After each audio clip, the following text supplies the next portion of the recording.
Harry Anderson was an American actor and comedian who became a household name in the 1980s for his role as Judge Harold T. Stone in the hit National Broadcasting Company sitcom Night Court.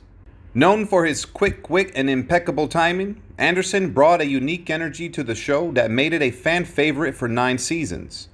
However, despite his success on screen, Anderson's life was not without its struggles.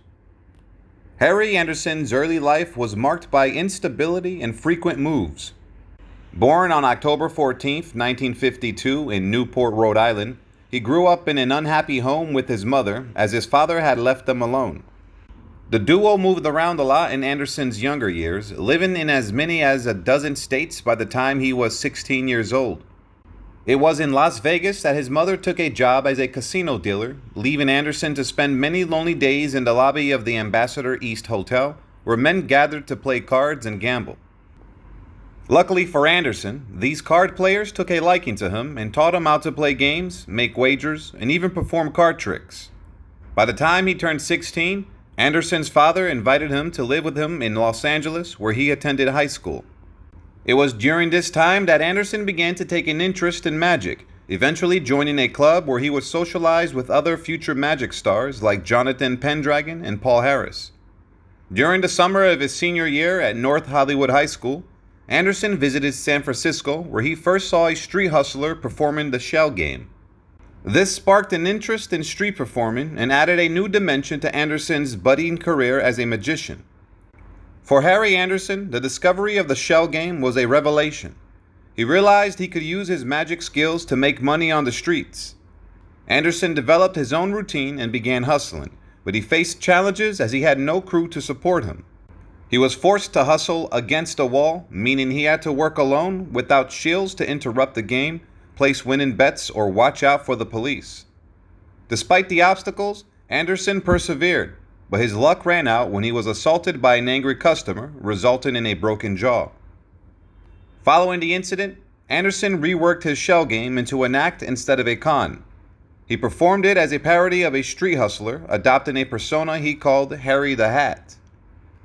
He kept a hat out for donations instead of taking bets, and the character was a fast-talking con man who always seems to be one step ahead of the audience, but still a bit of a nincompoop. Anderson drew inspiration from the men he had played cards with in the Ambassador East Hotel during his youth, channeling their energy into his performance.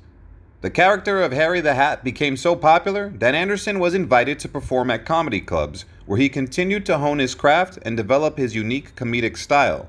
After graduating as valedictorian in 1970, Harry Anderson moved to Ashland, Oregon, where he opened up his own magic shop. During the summers, he performed magic at the Oregon Shakespeare Festival, always striving to develop new effects to dazzle his audiences. One year, Anderson outdid even the festival's performance of Henry V with his own version of the bullet catch. He had his assistant shoot a gun at him, and he caught the bullet with his teeth. It was an impressive feat that left audiences in awe. After the festival ended, Anderson hit the road and traveled all over the country, performing on street corners in cities such as San Francisco, Texas, New Orleans, and New York City. He would often show up in college towns and perform his entire act in the middle of campus for free, passing the hat at the end. Word of Anderson's incredible act spread quickly throughout the magic community, and he was invited to perform at the prestigious Magic Castle in Los Angeles. During the early 1980s, Anderson would come to Los Angeles for 1 week each year to perform at the castle before disappearing once again to hit the road and perform on the streets. Once Harry Anderson got his big break in 1980, his career took off. A talent manager spotted him performing at the Magic Castle and invited him to open for Kenny Rogers in Las Vegas for $1,500 per week. This was the opportunity Anderson had been waiting for, and it led to even bigger things. He was soon booked to appear on several popular television shows, including The Mike Douglas Show, The Merv Griffin Show, and Saturday Night Live. On his third appearance on Saturday Night Live, Anderson performed the needle through the arm trick for millions of viewers. Even though he reassured them that it was just a trick, the audience was still horrified and disgusted. However, this was all part of his act. Anderson had learned from the street hustlers and con men of his youth that if you're going to take people's money, you have to make sure they're happy. That way, you don't end up with a broken jaw. What set Anderson apart from the other magicians was that he didn't try to convince the audience that he was doing something truly magical. Instead, he wanted them to believe that he was conning them, and he did it with such charm and wit that they couldn't help but be entertained. One of the people who saw Anderson's potential was Les Charles, the producer of the hit television show Taxi. Charles had a deal with National Broadcasting Company to create a new show called Cheers, and he thought that Anderson would be perfect for a role as a con man character. Anderson was cast for 3 episodes in the first season of Cheers, playing a character who ran small cons on the patrons of the bar. Although it was a minor role, it caught the attention of Reinhold Weege, the producer of another show called Night Court. Harry Anderson's acting career took off when he landed a small part on the show Cheers, but it was Night Court that made him a celebrity. Anderson played a young judge who loved magic tricks and admired his parents' generation. When Night Court's creator Reinhold Weege asked Anderson if he would read for the main character, he responded, "I am this guy. I'm exactly who you've written here." Despite his success as an actor, Anderson never forgot his roots as a magician. He told World's Greatest Newspaper in 2014 that he was a magician who stumbled into acting. To make sure people didn't forget that, Anderson made sure to perform magic nearly every time he was asked to appear on a talk show. Anderson's commitment to magic was evident when he hosted Saturday Night Live in 1985.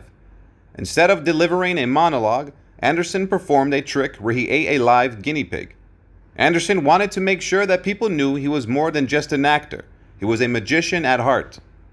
Harry Anderson's success as an actor in Night Court and Dave's World was undeniable, but it never quite sat right with him. After Night Court was canceled in 1992, he moved his family to a small town in Oregon, where he could escape the public eye. He was uncomfortable with being famous and didn't enjoy the constant attention. Anderson was always a magician at heart, and he longed to return to performing magic. He envied his former magic peers, Penn and Teller, who had become 2 of the biggest names in magic while he was acting in sitcoms. He looked at them and wondered what could have been. By 2000, Anderson had all but stopped acting in television and movies. He realized that what he really wanted to do was perform magic again. He wanted to return to his roots, where he felt most at home. Anderson's decision to leave Hollywood behind was not an easy one. He had spent so many years chasing acting roles, but it never felt quite right. It wasn't until he returned to magic that he felt like he was doing what he was meant to do. Anderson's return to magic was met with excitement from his fans. He started performing again, and people were thrilled to see him doing what he loved. Even though he was no longer in the public eye, he was still able to connect with his fans through his magic. Harry Anderson purchased a building in New Orleans where Lee Harvey Oswald had once lived. He transformed the building into a nightclub named Oswald's Speakeasy. Anderson used the venue to resurrect his magic act and began performing his 90-minute one-man show 5 nights a week. Oswald's Speakeasy became popular among both tourists and locals alike. Anderson also opened up a private showroom called Spade and Archer, which was named after the detective agency from the Maltese Falcon. The showroom displayed Anderson's extensive collection of carnival, magic, and gambling memorabilia. As Anderson settled into his new home in the French Quarter, he became a favorite among the community of street performers and artists. He formed friendships with those he called the Quarter Rats and often welcomed them into his home. Despite being a reclusive figure, Anderson had found a group of people in New Orleans with whom he could relate. However, when Hurricane Katrina hit in 2005, the French Quarter was devastated. Businesses like Anderson's depended on tourists, and they were in short supply after the hurricane. More importantly, for those who made the French Quarter their home, there were virtually no public services in the wake of Katrina. In 2006, Anderson was attacked in the French Quarter, the second time he had been assaulted since living in New Orleans. He and his wife decided to leave the city they loved. Sadly, on April 16, 2018, the beloved actor and magician passed away. He was found at his home in Asheville, North Carolina, at the age of 65.